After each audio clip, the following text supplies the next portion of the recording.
Prijatelji, pozdravljam vas!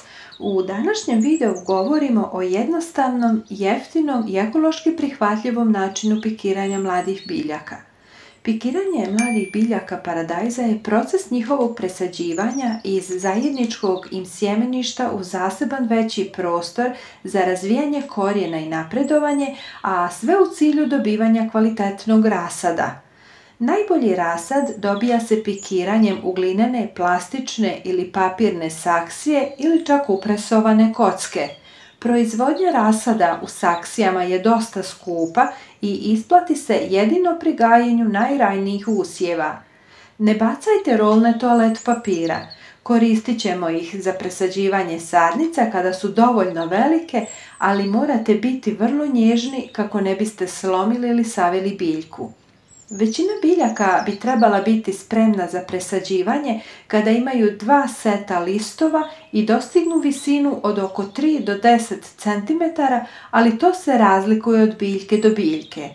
Ako donji listovi počnu da žute, znak je da našim biljkama treba veći prostor za uspješan daljnji rast.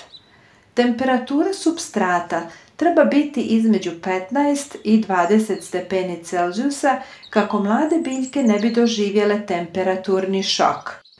Poredajte rolne na odgovarajuću podlogu, to mogu biti tepsije, gajbe, tacne ili bilo koja druga podloga sa koje nećete pomjerati vaše biljke sve dok ne dođe vrijeme da ih posadite u vaš vrt.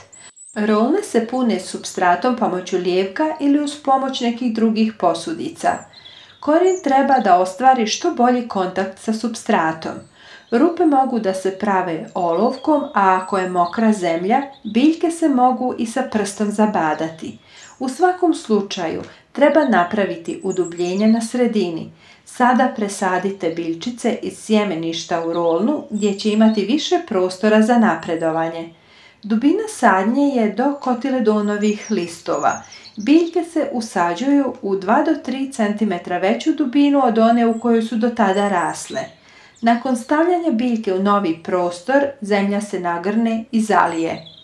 Važno je da supstrat nije prejako utisnut jer će u tom slučaju voda teže prolaziti kroz njega, te će trebati više vode za navodnjavanje takvog rasada.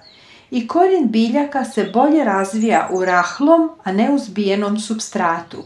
Stoga kad postavimo biljku u pripremljenu rupu, dovoljno ju je samo lagano utisnuti u supstrat i eventualno još malo pokriti sa supstratom, ali treba paziti da se ne ide iznad ruba posude.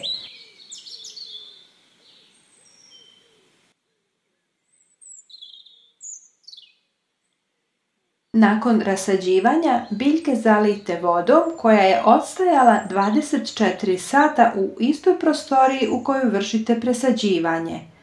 Presadnice držite na osvjetljenom mjestu uz povremeno zalijevanje.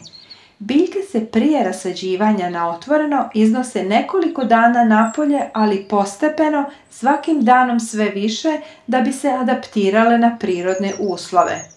Rolne toalet papira možete iskratiti ako su vaše biljke manje. Na njima možete i napisati koju vrstu paradajza rasađujete.